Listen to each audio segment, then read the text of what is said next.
guys, it's me. I'm back. What's up, party people? We're like, Max, come on. No.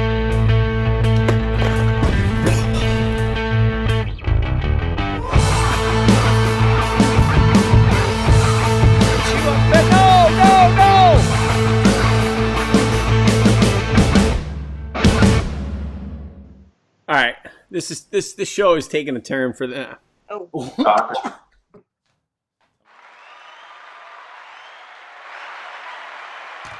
Thank you.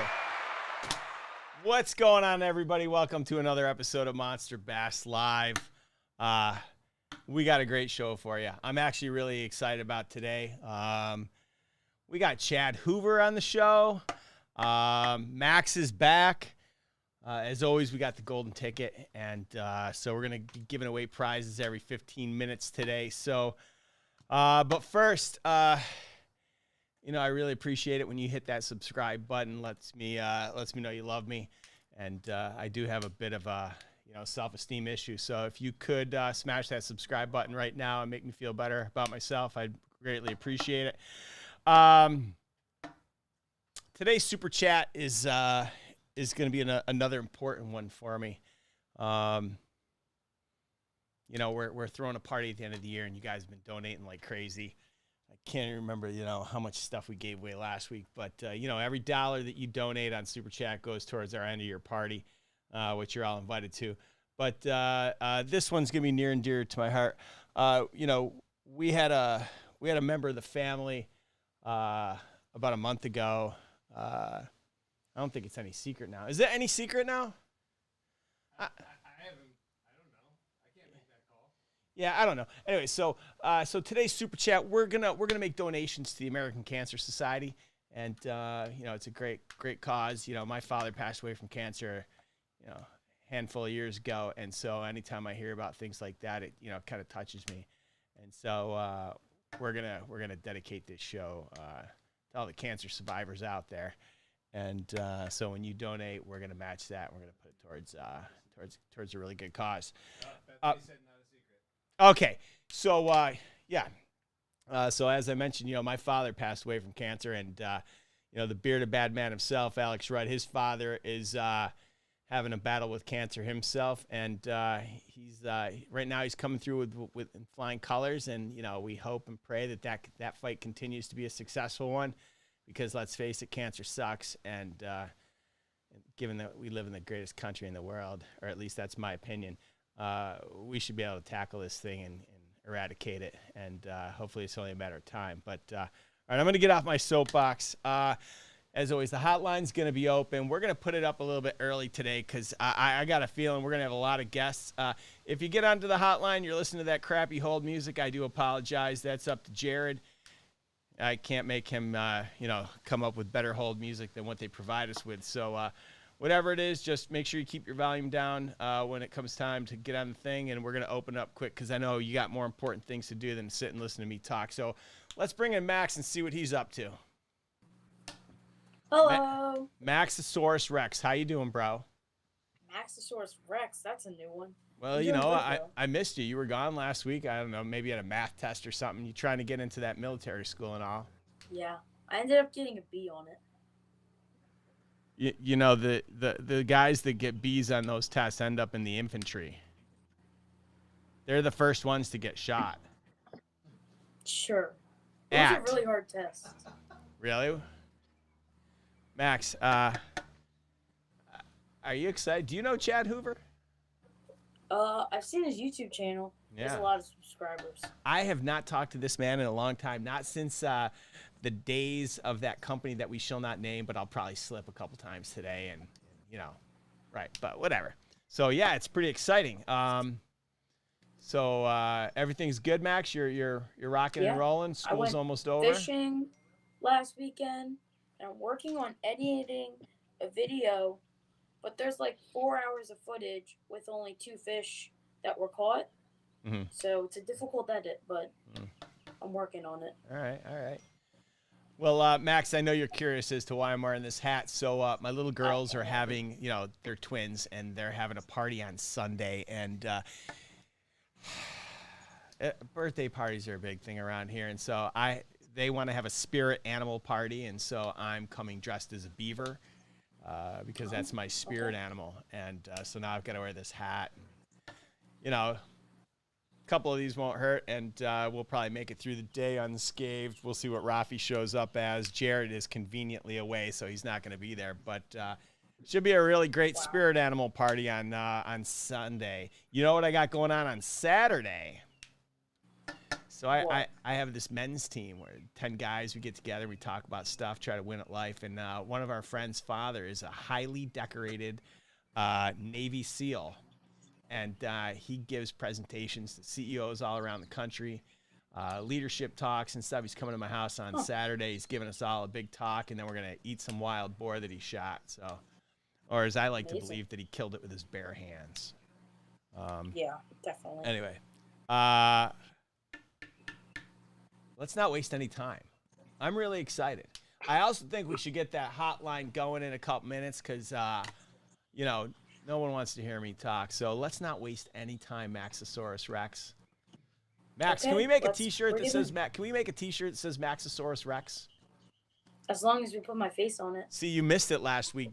We found out Alex's mama and papa called in a couple times, and we found out that Alex, when he was a little boy, used to pretend he was a dinosaur, and he used to go ramping around the room in his underoos, making Tyrannosaurus Rex noises. So, yeah, that was a lot of fun. You missed out, but in honor of Mama and Papa, we're gonna refer to you as Maxosaurus Rex. So let's not waste any time. Make Rudd rich. Let's do it. So our next guest, the guest, he is he's no stranger to this industry. He's a pioneer. He's pretty much founded everything having to do with kayak fishing tournaments, and he's a good friend of mine that I haven't talked to in a long time. So let's give a big warm welcome to Chad Hoover.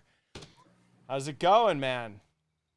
Pretty good, man. How about yourself? I'm good. How you been?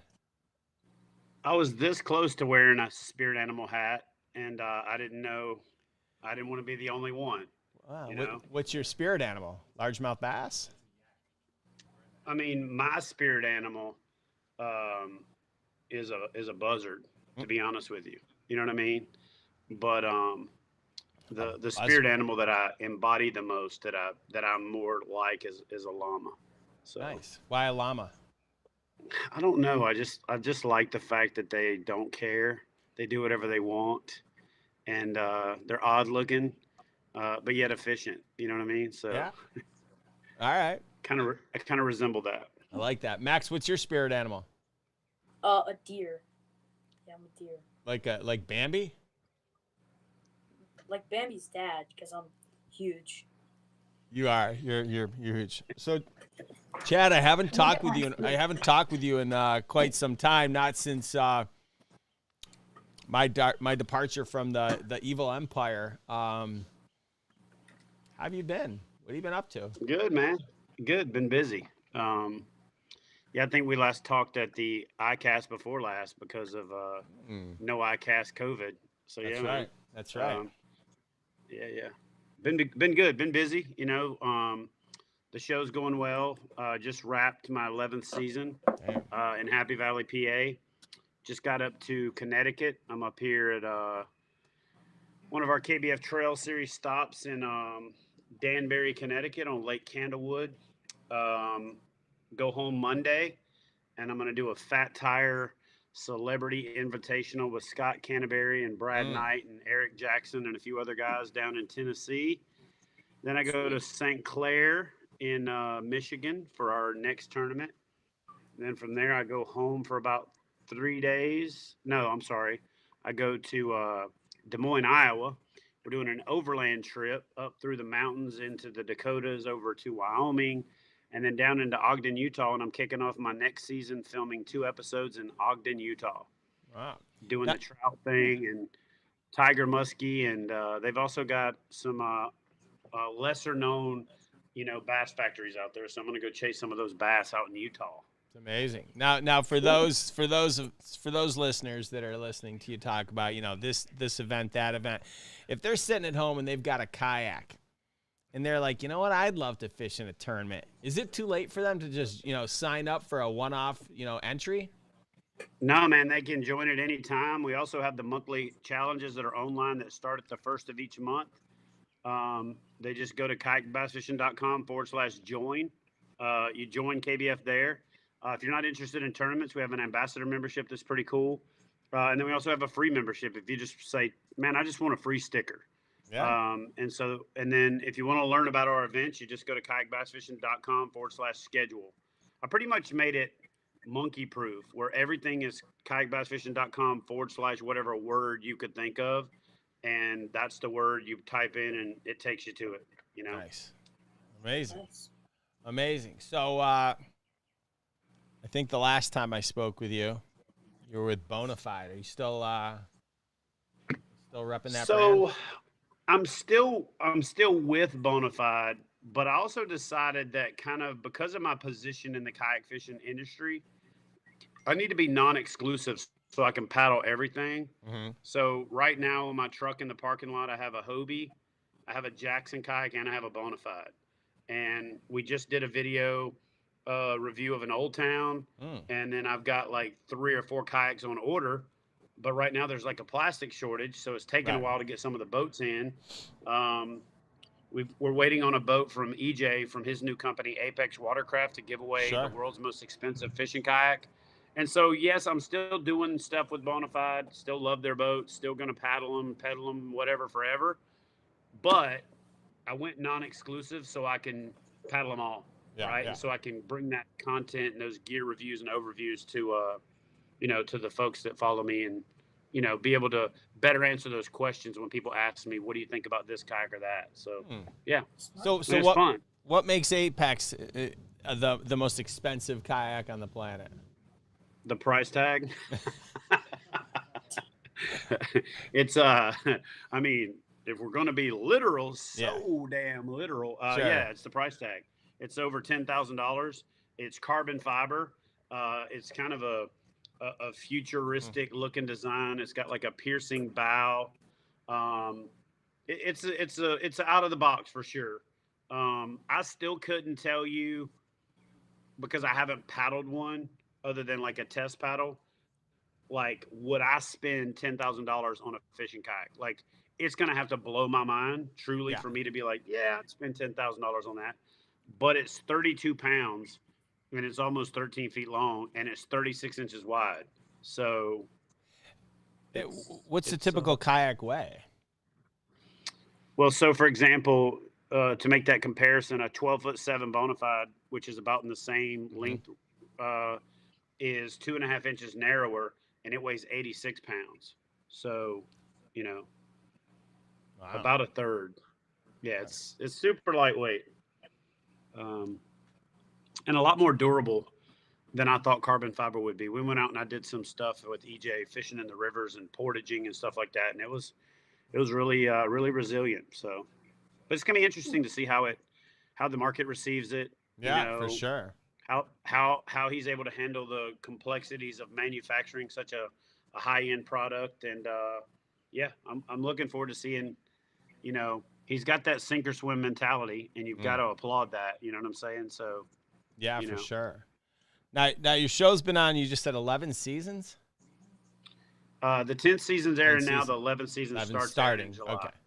Yeah. Man, that's really impressive. Not many shows stand the test of time like that. You see lots of shows come and go, but it's over a decade. I mean, after a decade, you probably fished quite a few of the waters. Which ones, if you had to fish one over and over again, what's your favorite? Well, I mean, obviously, I always love it when people say something, but then they do something different. Like, so for example, I live in Tennessee. So obviously, if I'm going to fish somewhere over and over and over again, you would imagine it's Tennessee. So I love the Tennessee rivers.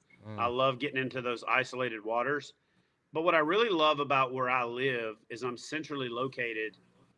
The 2 lakes that are in my city are not the greatest. They're good, but they're not great. But I'm surrounded by great. I got Kentucky Lake, 2 hours one direction, Gunnersville, 2 hours another direction, Dale Hollow, 2 hours another direction.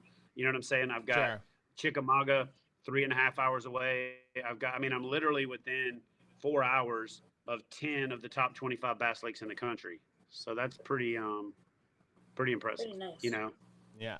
So what would you tell someone like Max? So let's say Max is, he's super he loves bass fishing. He really wants to, he wants to go out and get his first kayak, but he doesn't want to break the bank. What advice you give him on what to go look at? I tell everybody that I do 5 characteristics that I rank kayaks by. Number 1 being comfort. If you're not going to be comfortable in it, you're probably going to be miserable. You know what I mean? Mm-hmm. If you tried running and you bought crappy running shoes, you wouldn't like running. You know what I mean? Fair enough. And so for me, comfort's number 1, one of those top categories. Stability, though, is what I call the number 1 thing. If the boat's not stable and you have to sit there and think about not flipping the whole time you're fishing, you're probably not going to be real happy. So stability, comfort, riggability, which is, falls under fishability for me, the ability to put the stuff on it you need to, to fish from it. After that, it's performance. And then after performance, it's affordability. Because if you can't afford it, doesn't matter how nice it is. Yeah. But I tell everybody, like, you can't buy yesterday. So there's a lot of pros in the industry that'll tell you save up and buy the most expensive kayak you can buy first. And I'm a firm believer in that's bad advice. Yeah. Because every day that you don't go fishing, you can't get back. You can add that back to the kitty later. So buy the best boat that you can afford. A lot of times that falls under the used category, going into Facebook Marketplace and places like that. I would say this too: buy a entry level kayak from a premium brand instead of a cheap kayak from like Tractor Supply or Dick's or Walmart, because that boat's going to be disposable. And so I'll give you an example. You could buy a $1,000 kayak and you could fish out of it for a year and sell it for $750. So you paid $250 to fish out of that boat all year, but you fished out of a $1,000 kayak. Or you could pay $250 for a kayak, and at the end of the year, you've got a kayak that's worth $50. You know what I'm saying? Sure. So that's one of those things to consider. But if you can't scratch up that $1,000 and you can only get $250, then get that $250 kayak and go fishing. Yeah. Just realize it's going to have limitations. Or learn to wade fish. Yeah. That's really good advice. All right, we're gonna take a call from the hotline in just a second, but we're gonna give away our first golden ticket. So, if you're a Monster Bass subscriber, each one of you got a golden ticket in your box. We're gonna read off the number. If you've got the number, snap a photo of yourself and the ticket, email it off to marketing@monsterbass.com. What do we got here? This is a prize pack from Warrior Tackle. Now, I don't mean Warrior Tackle like my competitor. I mean Warrior Bait Company they're out of Texas.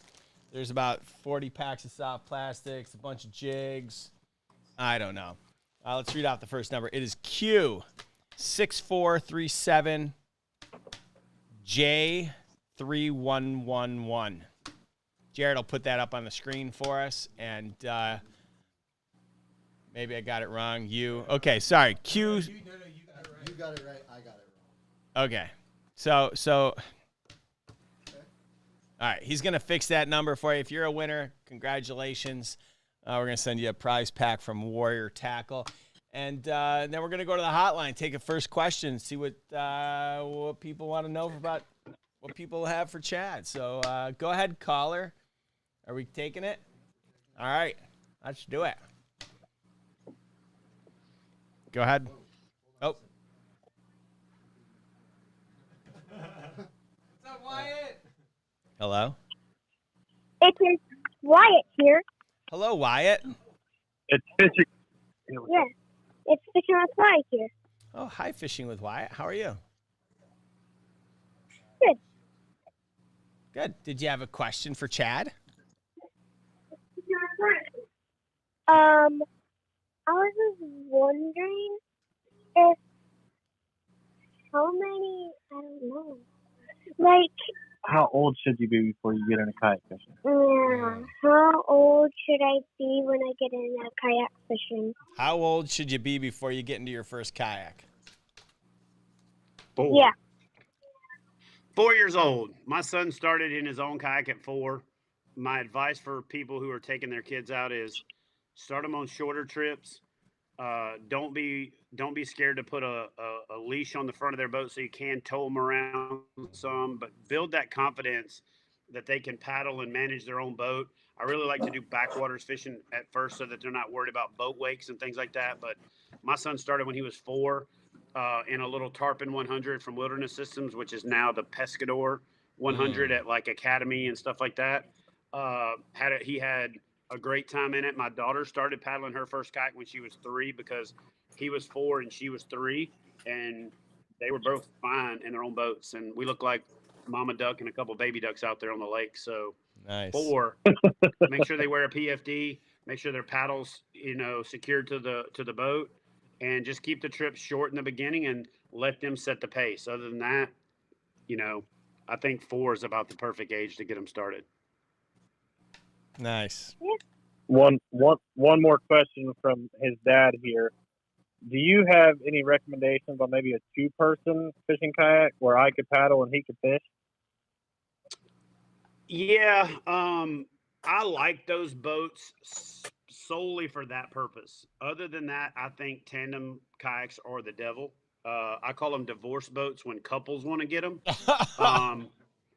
But I think probably the best boat on the market in that arena right now is by Crescent. Crescent makes a really good 2-person fishing kayak that you can also still paddle as a solo angler or solo paddler. Moms and daughters, moms and sons, dads and daughters, dads and sons, that kind of thing to me is like, yeah, that works for tandem kayaks. Other than that, yeah, I firmly believe tandem kayaks are of the devil. So, but you can get them, fish them a couple of years, get the kids used to it, get them excited about it. Make sure they're wearing sunglasses, even if it's not sunny, because when they set the hook and miss and that lure comes back flying at, Mach 2 at that low level, it's a lot more dangerous than it is, up at, a higher height in a bass boat. So that's one thing that I tell everybody.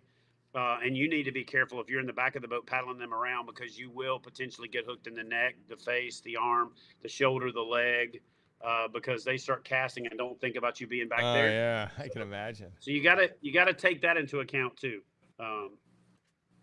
Yeah. Thanks, Wyatt, for calling in, buddy. We haven't talked to you in a while. I hope you're doing well. We've been a little MIA. That's Daddy's been busy here lately. Well, Daddy's got to buy a kayak or two, so we get it. Yeah. So, all right. Awesome. It was good hearing from you guys. All right. Thanks a lot. Let's take our next call. Go ahead, caller. Hello. Yeah. Hello. Hey, I'm Quintel. How y'all doing? I'm good. How are you? I'm doing pretty good. I had a question for Chad, and I wanted to ask him, when was the Jackson Kayak video supposed to be dropping on your page? The review. Are you talking about the Jackson Kayak Bite? Yes, I am. Yeah, it should be middle of next week. It's getting edited right now. Okay, all right. That's all I wanted to really know, because I was looking in. Yeah, I took it out and floated Spring Creek with a buddy of mine. We did the fly fishing thing, and I used it to catch my first fish on a dry fly. So it was actually we caught several of them. So I'm doing a river trip and kayak review rolled into one video, and it should be out sometime middle to end of next week. Awesome. Our next caller is calling in from Scranton, Pennsylvania. Go ahead. Yeah, I have a quick question. I was interested in buying a Vibe Shearwater 125. I just want to have your thoughts on that. Man, I'm from the South, and we have this saying in the South where if you ain't got nothing good to say, don't say anything at all. And people keep asking me to review that boat, and unless there's been a drastic improvement since the first time I paddled it, when I paddled it after it first came out after I cast, it just had a bunch of issues. I don't know, maybe I should do the video so I can make people aware of the issues if they're still there, or I can maybe reconcile in my own mind that they're not there.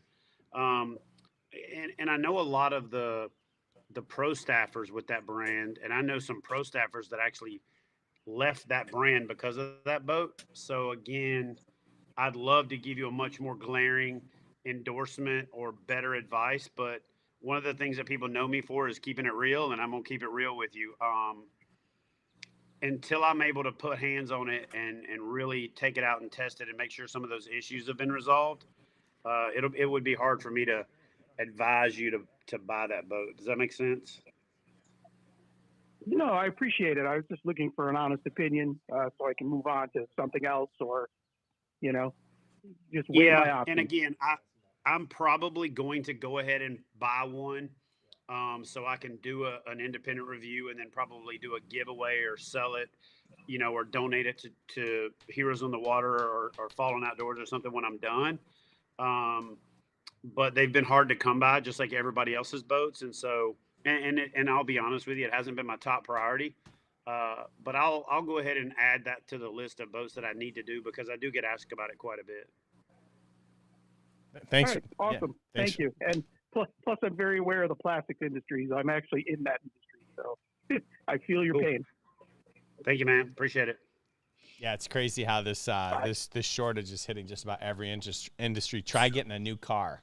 I mean, I'm getting a new car on Sunday, and they're paying me just to get rid of my car early because they need used cars. It's unbelievable the opportunities that there are right now just because of this shortage. It's just hitting just about everywhere. So, what kind of car do you have, Max? I don't have a car yet, but I do have a truck in my name. That's awesome. Max is gonna have Max. What's your man cave gonna be called once we kick your aunt out of there? Good question. I haven't thought about it. Why don't you think about that while we take our next man cave, probably. Max's man cave. We're gonna take our next call and call it the Max Shack. My dad made a suggestion. I'll be right back. Okay. Make a suggestion. Go ahead, caller. You're on the air. Well, this caller is kind of a special caller because it's the caller that's connected with the free kayak that we're supposed to be giving away. Chad, what are you doing? What up, man? You dude. We're supposed to give away a kayak or something, right? Like we were supposed to do this like 6 months ago, and it never happened. So can we do that now, or have I jumped the gun on this? It wasn't that long ago. Okay, it was not that long ago. All right. So I'm gonna we'll say 3 months ago. It was something like that. 5, maybe 4. So I jumped in and hijacked one of Alex's lives. I jumped in and hijacked one of his lives. And I had been having a conversation with a bottle of whiskey for about an hour and a half while I was writing some blog posts. And I got to feeling a little generous and said, hey, let's just give a kayak away. Well, then we did the giveaway, and I was supposed to pick the winner, but I was going out to get a kayak company to commit to me that they could give me a kayak.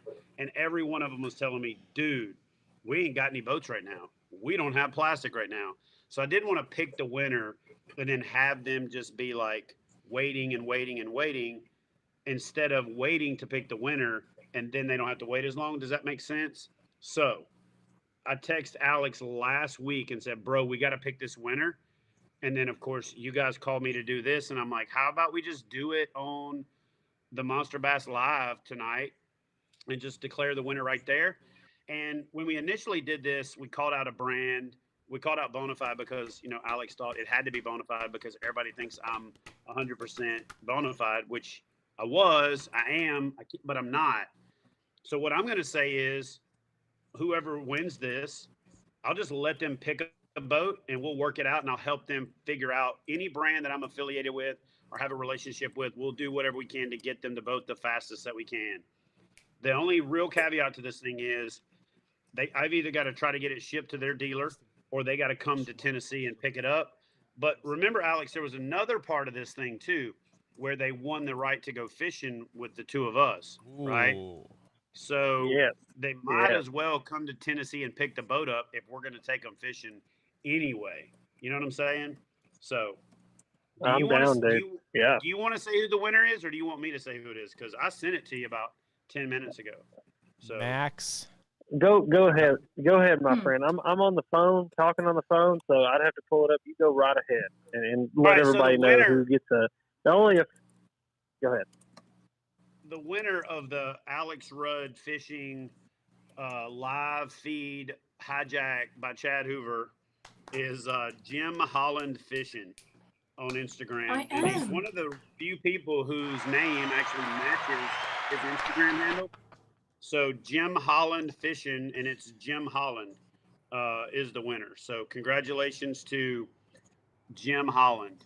And he's only got like 50 posts on Instagram total. So he made one of them count and won a kayak with it. So congratulations, Jim Holland Fishing. Good job, Jim. We're gonna give away another golden ticket really quickly. Hold on, because I keep seeing people ask. Yes, go ahead. Rick, because they're gonna ask. Jim Holland Fishing, shoot me a DM on Instagram with your information. We'll connect and we'll get you taken care of to claim your boat. Yes. And Alex, don't you go away. We have one more question for you. So, folks, if you got your golden ticket handy, we're going to call the second number. The second number is 842 6R's and Rick 9434. Alex, thanks for calling in. We had a question. What's your favorite dino roar? Oh, that's a good one. Yeah, Jay. That's compliments of Jay Hunt and Fish 81. I guess, since we don't know what dinosaurs actually sounded like, we have to go with what we've seen in the movies. Yeah. And I'm going to have to just go the classic T-Rex roar from Jurassic Park. I mean, that's the first time I saw that as a kid. It terrified me and excited me, and so that has to be the one. Yeah, I never saw it. What does that sound like? Yeah. What does that sound like? Yeah, I don't know if I can exactly do that sound. Best effort. Just give it a little try. I mean, where do you even start with a dinosaur roar? I don't know. Maybe we need to get Mama and Papa on the phone. They clearly You have remember. to get in the back of your throat. You know what I mean? You have to come down from the diaphragm and come forward with it. You know what I'm saying? So, Chad, could you give me maybe an example of what that sounded like? I honestly think you kind of have to do it like you do a pig squeal noise. You know what I'm saying? The standard boar pig squeal is kind of that kind of a thing. You know what I'm saying? Yeah. Like that? Yeah, something like that, right? From that same vein. You got to do that, and then you got to add a little intonation to it. So now that I've set the table for you, Alex, it's all you. Go ahead. Take it away, brother. Just a good old-fashioned, like something like that? Yeah, there you go. There you go. Hey, roar, Jared, is there any way you can make that my ringtone for when Alex calls? I'm on it. That'd be great. But I think what you truly have to do is you got to get in character. You got to get in character, right? You got to tuck your arms in. Fully let it envelop your body. You got to do you got to get your neck going, and then you got to do that, and then you can fully get your T-Rex on. Oh my God! See, your guys' exactly. Voice, the thing is, you said the neck, but you bowed the arms too. I think the arm bowing is what really gets it. When you tighten them arms up next to the body, Praise that's what Paddington. it gets. Sir. All right.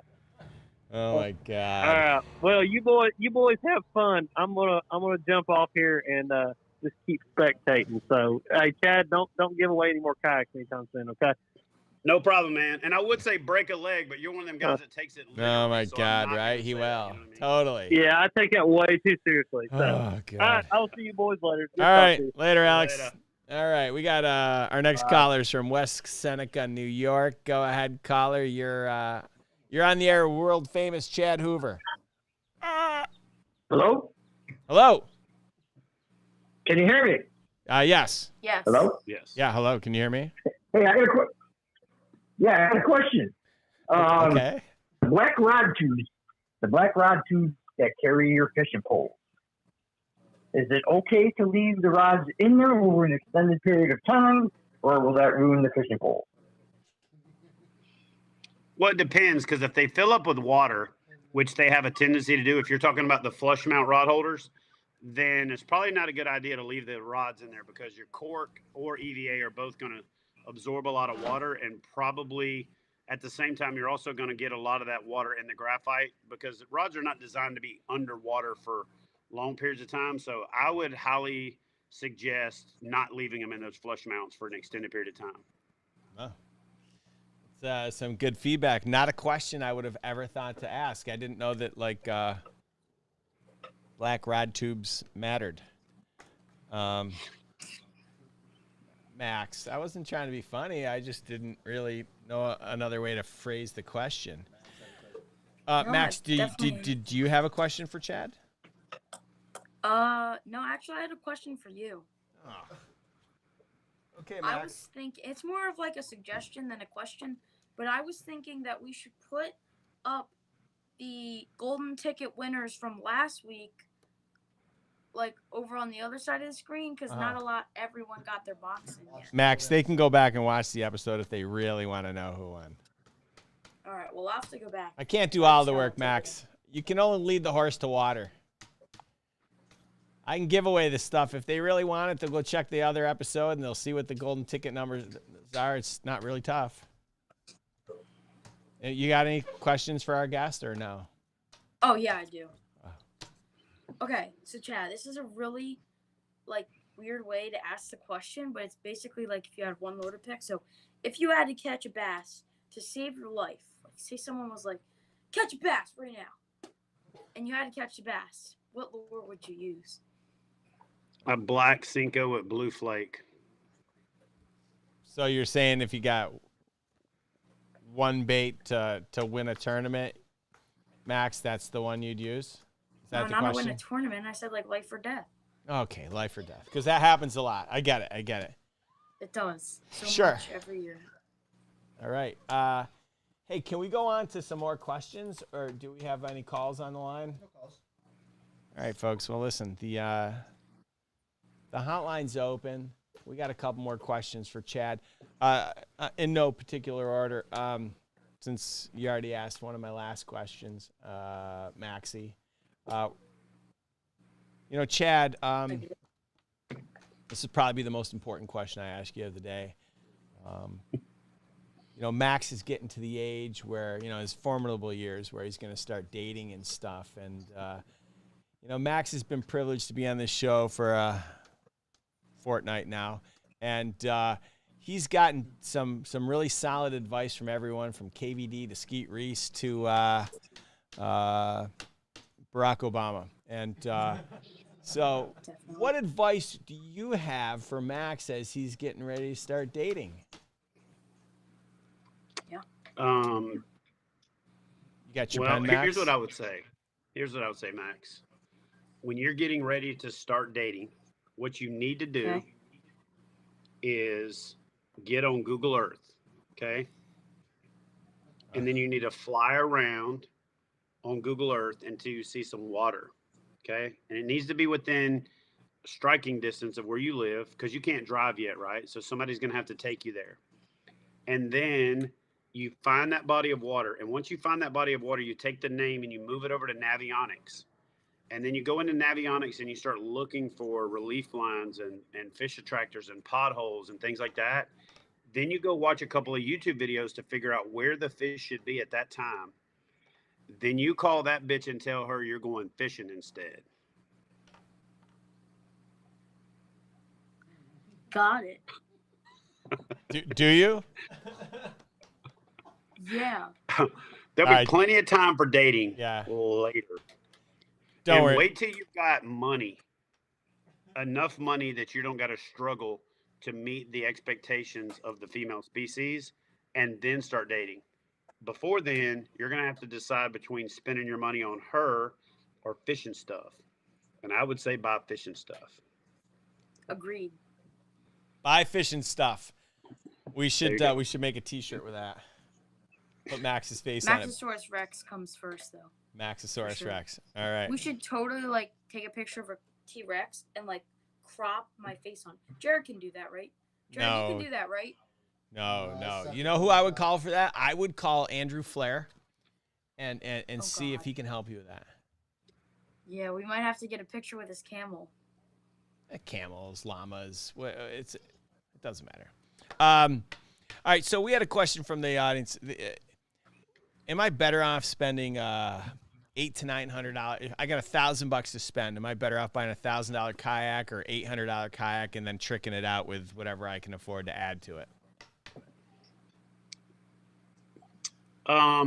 Yeah, I would say, here's the thing.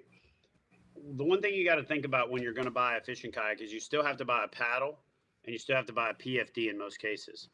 The PFD you're going to wear all the time, and you're probably going to own it for a couple of kayaks. And the same with your paddle. You're probably going to own your paddle for a few kayaks.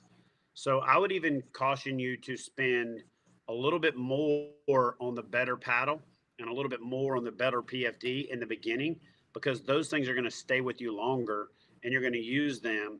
Because if you buy a cheap paddle, a cheap PFD, and a cheap kayak, you're going to end up buying all three of them again.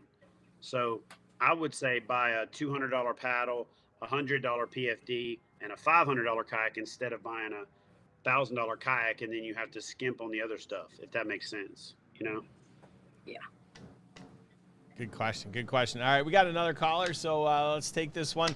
This one's calling all the way in from San Jose, California. Go ahead, caller. Hello? Can you hear me? I can. Okay, cool. So I've been starting to fish. I'm learning how to do like bass fishing, and I've been going out like every weekend pretty much. And I've been kind of banging my head against the wall trying to figure out how much color actually matters, because like I think I have like stained water on a reservoir, and I was thinking white was good. Is there any real specifics? I'm throwing chatterbaits and stuff like that. So I'm going to go ahead and piss off half of the fishing world, especially lure manufacturers, and tell you that color isn't as important as people think it is. What's much more important than color is contrast. You need contrast. If you're fishing a dark bottom, throwing a dark bait probably isn't going to get you very much. If you're fishing in stained water and you're fishing a light colored lure, you're not going to get that much. So if you're fishing dark water, muddy water, you're going to want to fish your reds, your plums, your blacks, your green pumpkins, your darker colors, because those are going to show up more in that dark water. And in your clear water, you're going to get away with those more natural colors, those whites, those clears, those more natural colors. So yeah, I'm a big fan of contrast over color, and keeping it relatively simple. Yeah, the color for the most part catches fishermen, and the contrast catches fish. So, Truth. Do you mean like color contrast, like trailer versus skirt, or do you mean color contrast like the water to the bait? Yeah. So again, I'll give it to you in a kind of a grid formula. You got to think about, are the fish looking up or the fish looking down? Are you fishing it in the upper part or the middle part of the water column, or on the bottom? So if you're fishing on the bottom and you've got a dark bottom like mud or grass or things like that, you're going to want a bait that contrasts that. You're not going to want a green pumpkin on milfoil, for example, because it's just going to disappear. You're not going to want a green pumpkin red fleck on hydrilla 3 months out of its life cycle, because it's going to disappear. You're going to want a black or a June bug or something like that. And unless you have clear water in that scenario, and then you can go with your brighter colors. You can go with a hot pink or a white or something like that, as long as it contrasts where you're trying to get the fish to look. So if the fish are looking up and it's bright skies, guess what one of the best colors in the world is? Black, because it silhouettes really nicely. If you're throwing something silver or white and there's wave action on the surface and the skies are clear and the sun's out, it's going to get lost in all of that surface reflection. It's going to get lost in the sky. So something darker is going to contrast. So what you have to think about is, what are you trying to present to the fish? Are you throwing it above them? Are you throwing it below them? Is it moving or is it sitting still? So for example, right now, if I'm fishing most of the Tennessee rivers and these bass are off peak during the day and they're feeding very heavily at night as it starts to get hotter, I'm going to throw something slow moving on the bottom. And if the bottom's rock and gravel, I'm going to throw a black or blue jig that sticks out like a diamond in a billy goat's ass when it's sitting there. But if I threw something that was like, green pumpkin, it might not even show up. But if I'm throwing a spinner bait or something that's in the upper part of the water column, again, if they're looking up and you're surrounded by trees, you don't want something green pumpkin or brown because it's going to disappear when contrasted against a tree line. That's the case for a white, a red, a chartreuse or something like that. So there really isn't a true cookie cutter answer for it, other than you have to kind of look at the scenario you've got going on. But by and large, dark or muddy water, go dark as you can. And then the lighter the water, the more clear the water, or ultra clear, you go more light colored or natural. It is generally a good rule of thumb. Great answer. Okay, and one more quick question, if you didn't mind. Is that okay? Sure. Yeah, absolutely. Yes, for anybody, I don't know. I kind of discovered some weird stuff. I wasn't sure if it actually is a thing or I'm just kind of playing around with little toys because it catches fishermen, not necessarily catching fish, the lure specifically. Why do people not use chatterbaits as jigs? I saw this, what was this, Z-Man, what was it, Project Z Weebless. It looks like a jig. It possibly can work like a jig, and if you put like a craw or something on the end, and then even in dirty water, you have a noisy device. You also have a thing that doesn't allow the hook to get hooked as easily. Does that seem doable, or is there a reason why people don't do it? So there's two kind of people that don't use a chatterbait as a jig. People that don't know what they're doing and people that are lying to you. So chatterbait is a bladed jig. That's what it is. So if you're not fishing it as a jig as well, you're missing half of the opportunity with that bait. And a lot of times in cold water, for example, when the fish haven't moved up yet to spawn, or they haven't even moved up pre-spawn, you can throw a chatterbait out, let it hit the bottom, and do like a pull to get a little rip out of it, and let it hit the bottom again, and that vibration is going to bring get the fish's attention, and then you can scoot it like a jig. So I do fish a chatterbait like that. I do a rip and scoot. And then what I do is after I scoot it, which is going to kick some silt up off the bottom, I'll let it set 30, 45 seconds, a minute sometimes, even longer in certain situations. But yeah, if you're not fishing a chatterbait like a jig as well, I think you're missing half of the appeal. It's actually called a bladed jig. That's what it is. Use it like a jig. Yeah, sorry. Thank you for your information. I was learning this, and I was kind of fishing it in the upper area of the water, not necessarily the lower, but I wasn't exactly sure why, and fishing a separate jig on the lower end. So yeah, thank you. Yeah, they're not going to swim up to it and go, wait a second, that has a blade on the front of it. I'm not eating that. You know what I'm saying? They'll eat the hell out of it. Well, cool. Thank you for your time. Thank you. Yeah, thanks for calling.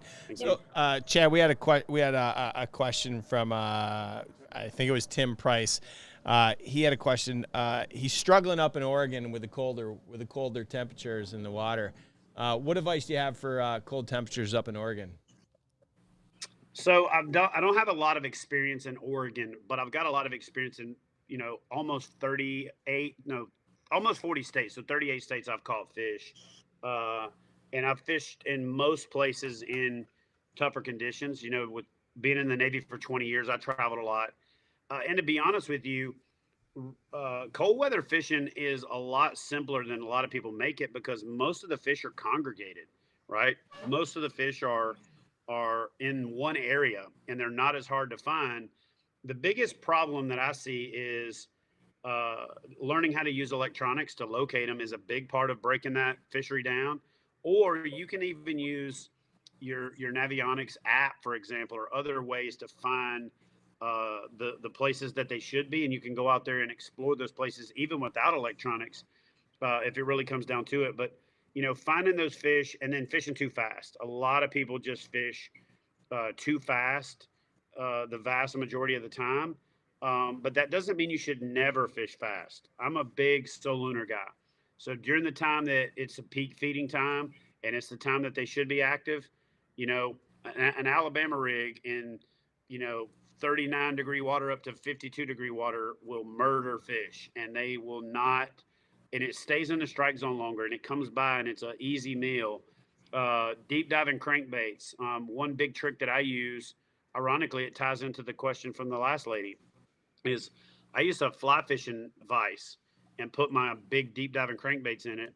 I tilt them forward, drill a hole in the back, and add some shot to them so that they are no longer neutrally buoyant and they don't rise, because baits are balanced at 70 degrees, and for the most part, unless they're considered a cold water bait. So colder water is denser, so it actually forces those baits up faster. So what I like to do is take shot out of either duck rounds, turkey rounds, or, you know, squirrel shot, drill a hole in the back, and I use a coffee sipper straw and add more shot to it. Then I just break off a couple toothpicks in there, cut it off with a knife, put a little clear epoxy over it, aka fingernail polish, and go out there and throw that jig out, rip it to the bottom. But when it hits, you can move it almost like you're fishing a jig with a Carolina rig kind of sweep, and it stays in the strike zone longer. And they want as big a meal as they can get for the least amount of effort exerted. And that's the ticket to catching big fish in the wintertime. Or just throw a jig. A jig is a bait you can throw anywhere, anytime, 12 months out of the year. And a really good substitute for a jig, if you're not confident in a jig, is to throw a tube instead. And so a tube bait or a jig is literally, hands down, cold water, anywhere around the country, deadly. It's great advice. It's golden ticket time. We're going to give away our third prize of the day. This one is brought to you by GI Map. It's a GI Microbial Assay Plus. It's perfect for at-home stool analysis. And you just, I think, let me see. Let me open it up. My doctor sent this to me. I'm going to see this functional medicine guy, and they're charging me so much money. Like, they're going to charge me like $400 to poop in a cup and then like send it away in the mail. So I figure I'm going to send it to one of you guys.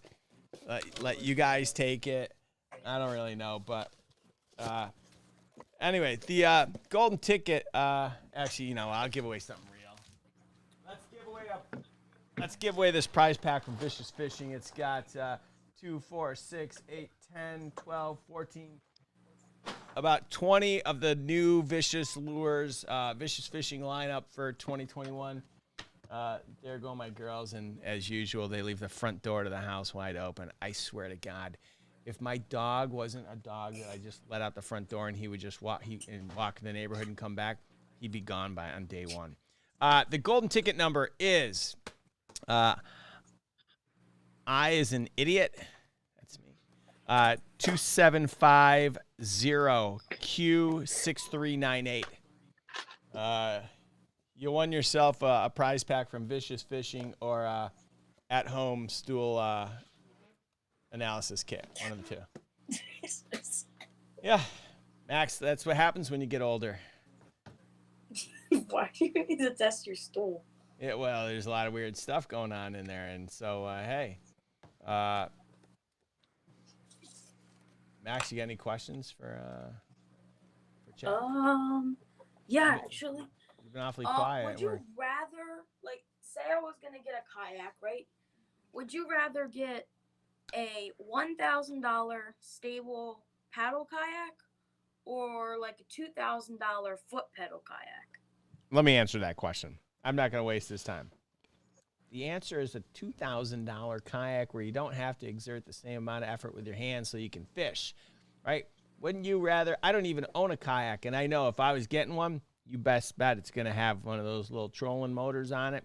It's going to have foot drive. I'm not paddling. My brother. Not everyone's as rich as you, Rick. Oh, whoa, Max. I blew all my money on an at-home stool kit. I can't afford a kayak. If I'm getting one, I can only afford the one you paddle. But let's see what Mr. Hoover has to say. Well, here's the thing. There's a couple of myths out there about pedal versus paddle. A lot of people know that I love to paddle. And a lot of people know that I also have a motor. So I truly believe if you want to go actual hands free, you go to a motor because then you're steering with your feet and you're actually hands free.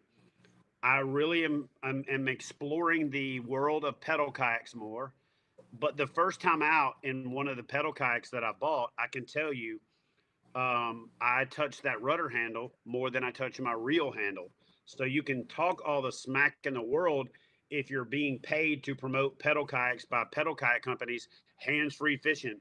I'm here to tell you that's crap because you're reaching down and adjusting that rudder handle as much as you would ever do anything else. But I will tell you this. My mindset on the pedal kayaks are changing pretty substantially, especially when I'm not fishing shallow water, especially when I'm not fishing in thick vegetation. They're a big benefit, you know, for pedaling around and graphing, for pedaling around and doing side scan, for just scouting and covering water. But there's also another misconception that when you're paddling, you're exerting more energy because by and large, your quads and your calves are two of the largest muscle groups on your body.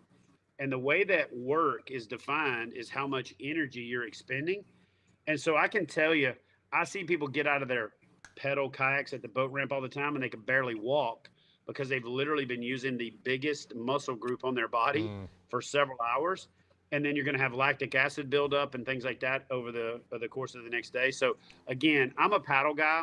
I truly believe that it gives you the best kayaking experience to get started. And then after that, you're a better kayak angler if you get a pedal drive after you've had some paddling experience. But that being said, if you fish big open water, bridges, current, and things like that, then I would say a pedal drive is a huge benefit, and it would be something that I would put at the top of the list in that case. Good question. Let's go to the hotline. We're gonna. Oh, did we already take it? Okay. Let's take a call from our next caller. Go ahead, caller. Hey, Rick. It's Fishing with Gramps. How we doing? How you doing, Gramps? I'm doing all right. Chad, this is JT Hickman. I'm going to do something I know my fellow veterans hate more than anything in life, and that's praise heap on the work that you do, not just in the kayak fishing industry, but impacting so many organizations like Heroes on the Water, the Fallen Outdoors. I fish in those charity events. And the reason why I got into Heroes on the Water to start with was because my brother was one of those saved at a VA domiciliary a couple years ago. And one of the things that kind of got him past a lot of the things that was going on while he was in the hospital up there was the local Indiana chapter of Heroes on the Water that came out and took those guys out on the water.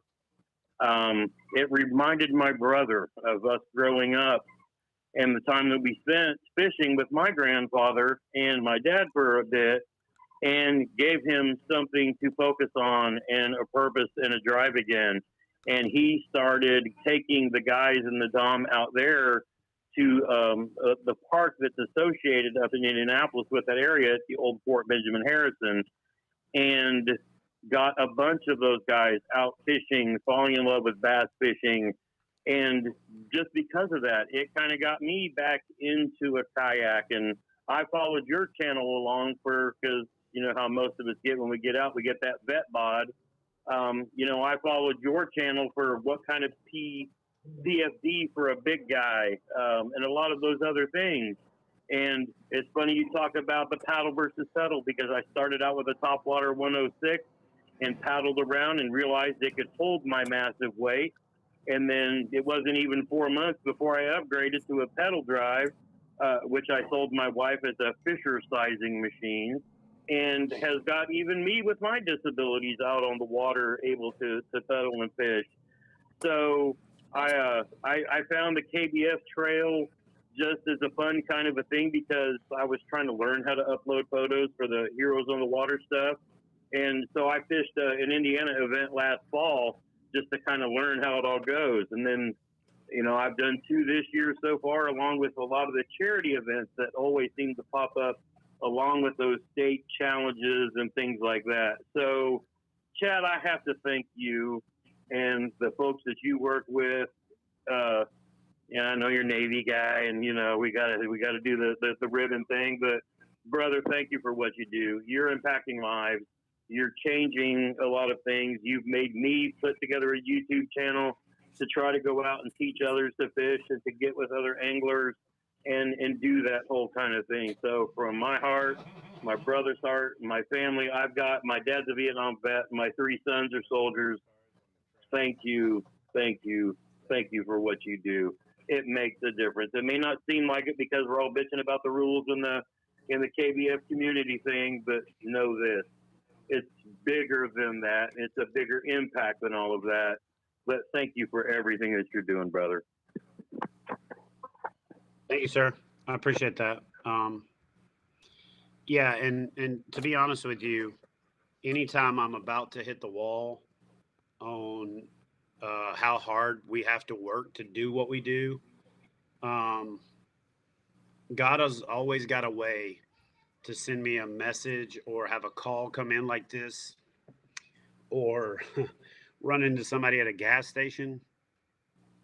And I got to admit, a few years ago, before I met my wife, Christy, I was in a pretty dark place. I had started to develop some delayed onset PTSD stuff because I had stopped working so hard that I had too much time to think.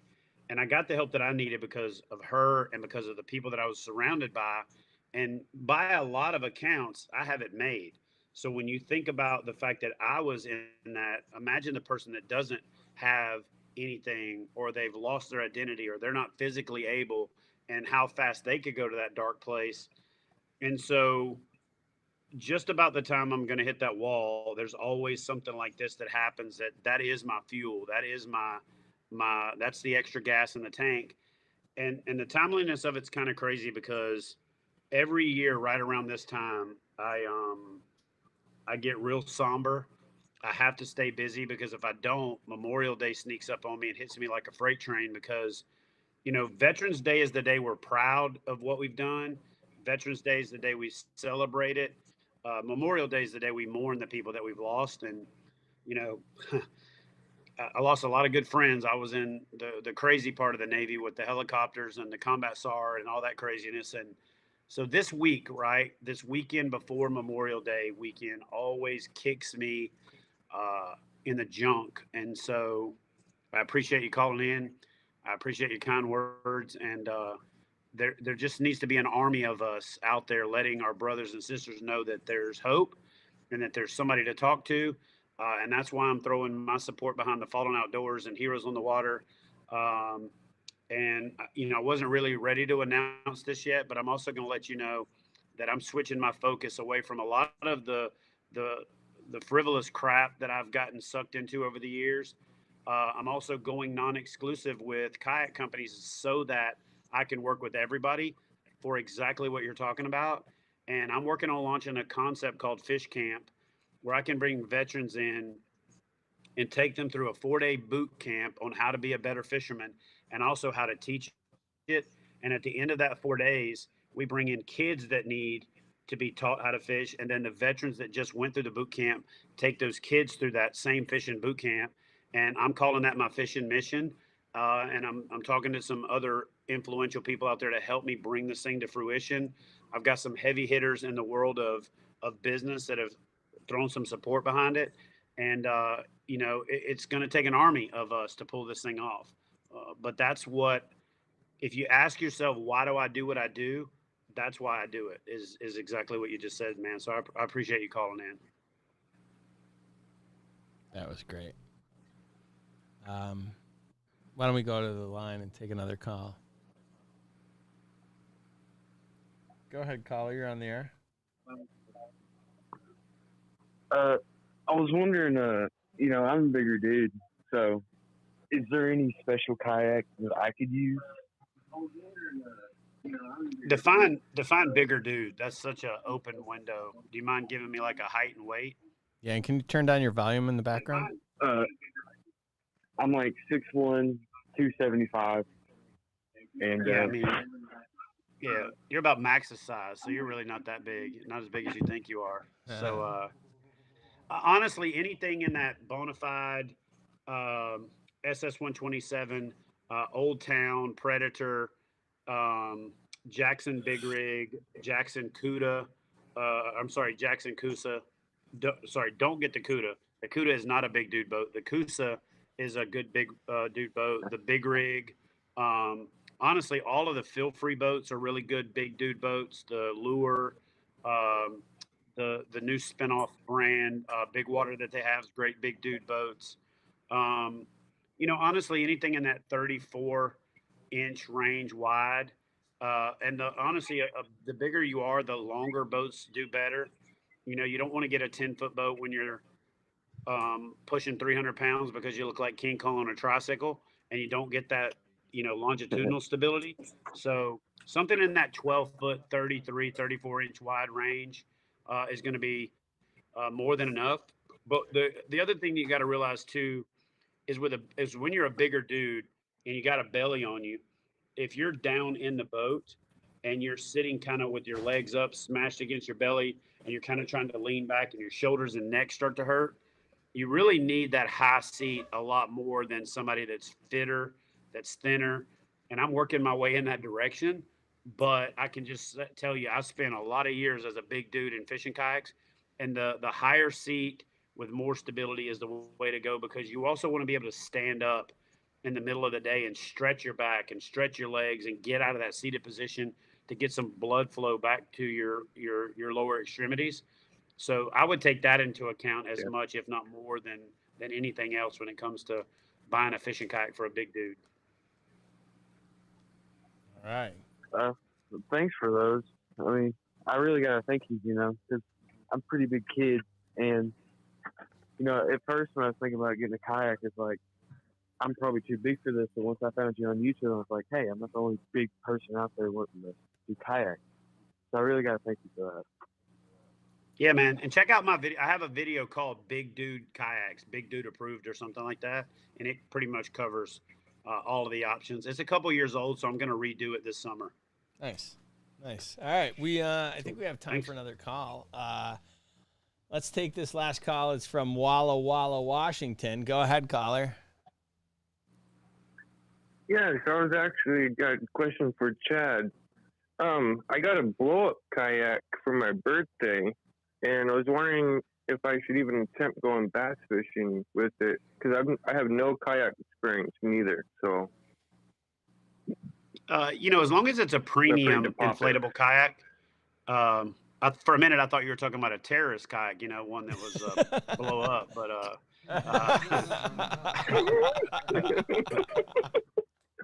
sorry, bad joke. But anyway, it's not a bad joke if everybody laughs. So anyway, we're all friends here.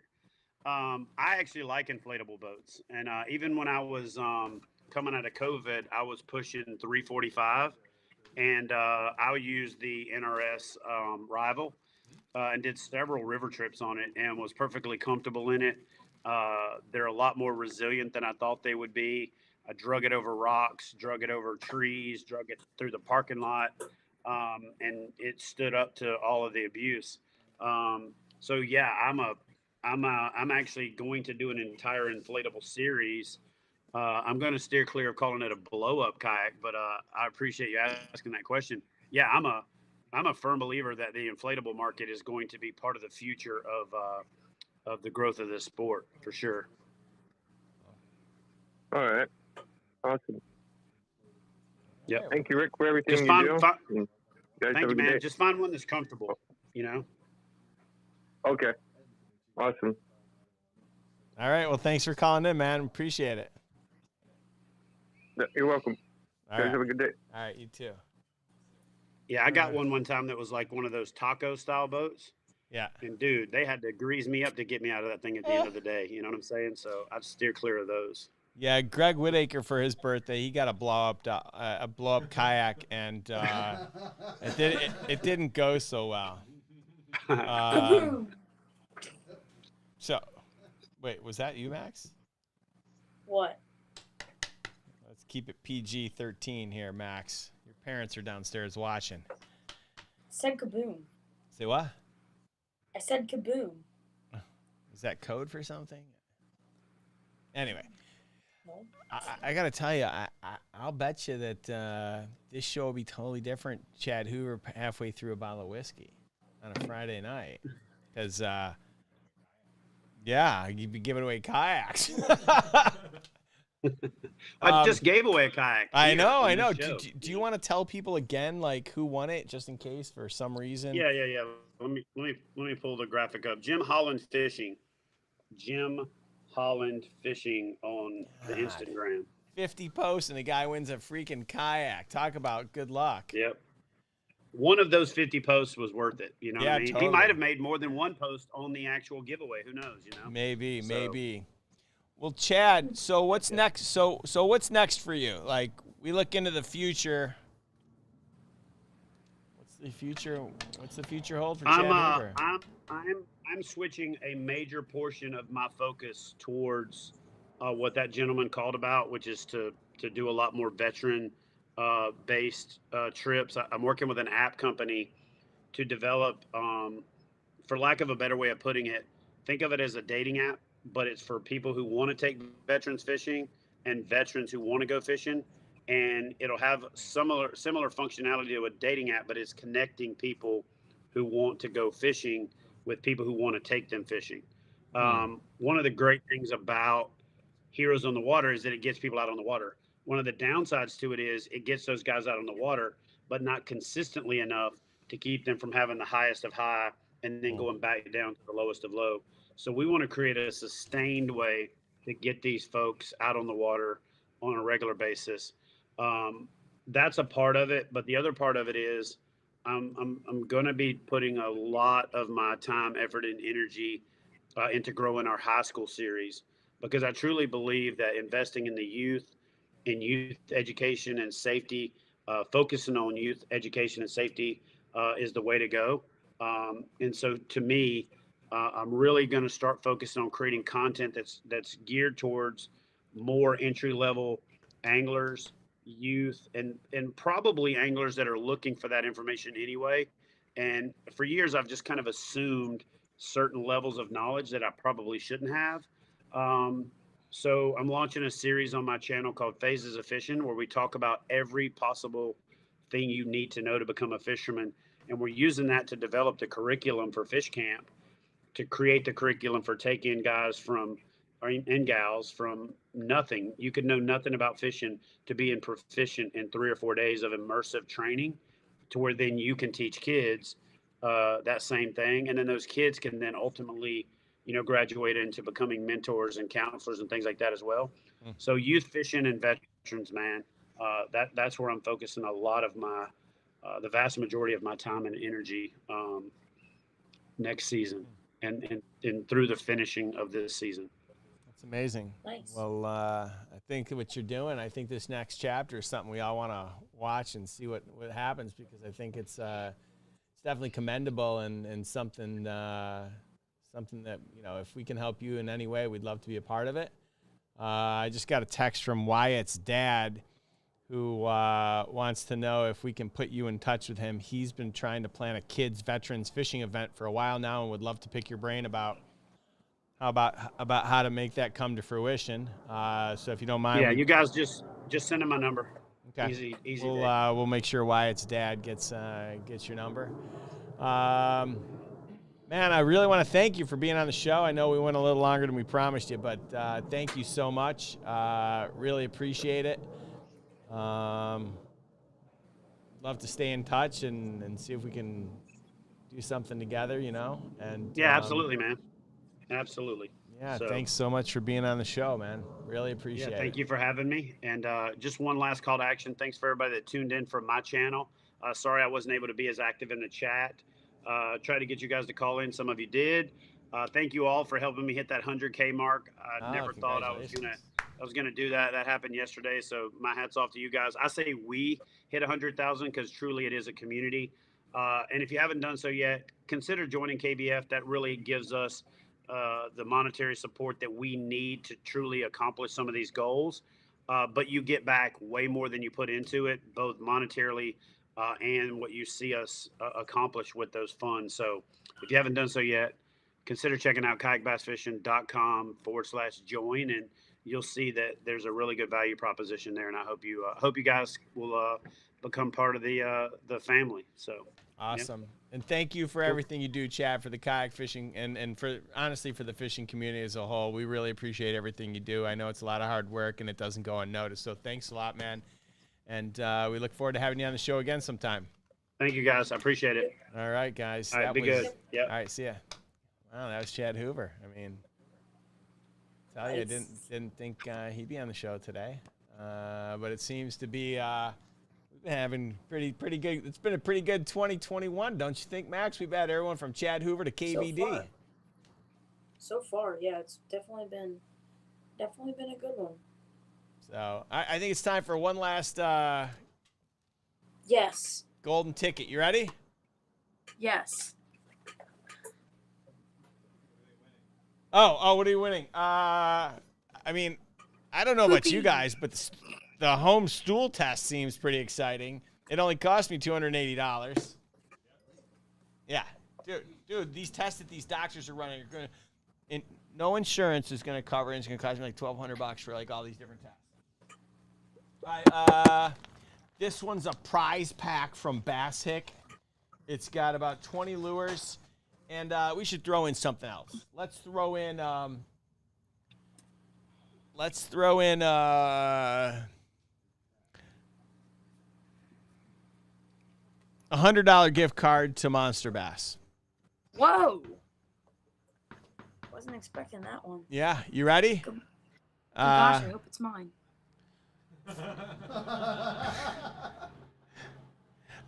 If you read the back of the card, Max, it says you're not eligible. Oh, yep, you're right. Yeah. Ryan Dam, I want to say thank you for your super chat. Super appreciative. Means a lot. Here we go.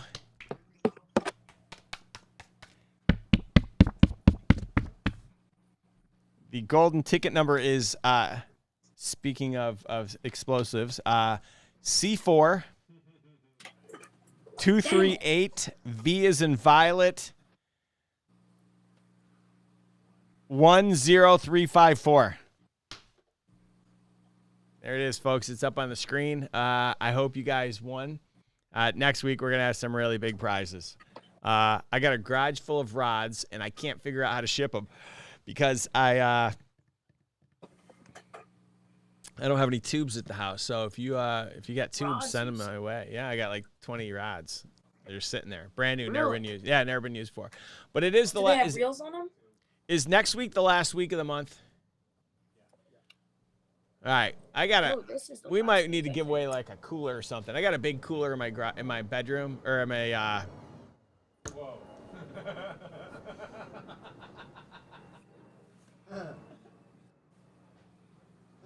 A cooler. Sounds nice. Actually, what's in the bedroom cooler, right? Well, you know,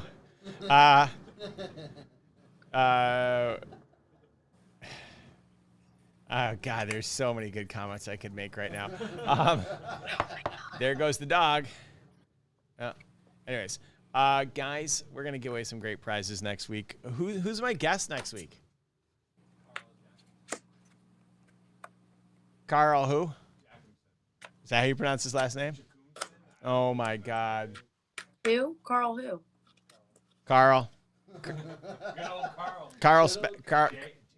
Carl Spangler. He was the greenskeeper at Bushwood Country Club. Bushwood. What? So Carl Jochimson is our guest next week. He is a professional angler on tour, and he's got a really great story. We're going to give away a bunch of prizes. Max, it was a great show. Thanks for tuning in. I know you did pretty crappy last week on your math test. Hopefully your your tests this week go pretty well, and I hope your week keeps getting better and better as you cruise along towards the end of the school year. Don't forget, you don't do well on your math test, you don't go to military school, you get a job at Arby's slinging beef and cheddars, and I promise you that's not going to pay pay the bills, and unless you've got a girlfriend like, what's her name in the chat? Show me the chat again. Scroll up. Keep going, keep going, keep going, keep going, keep going, keep going. Stop!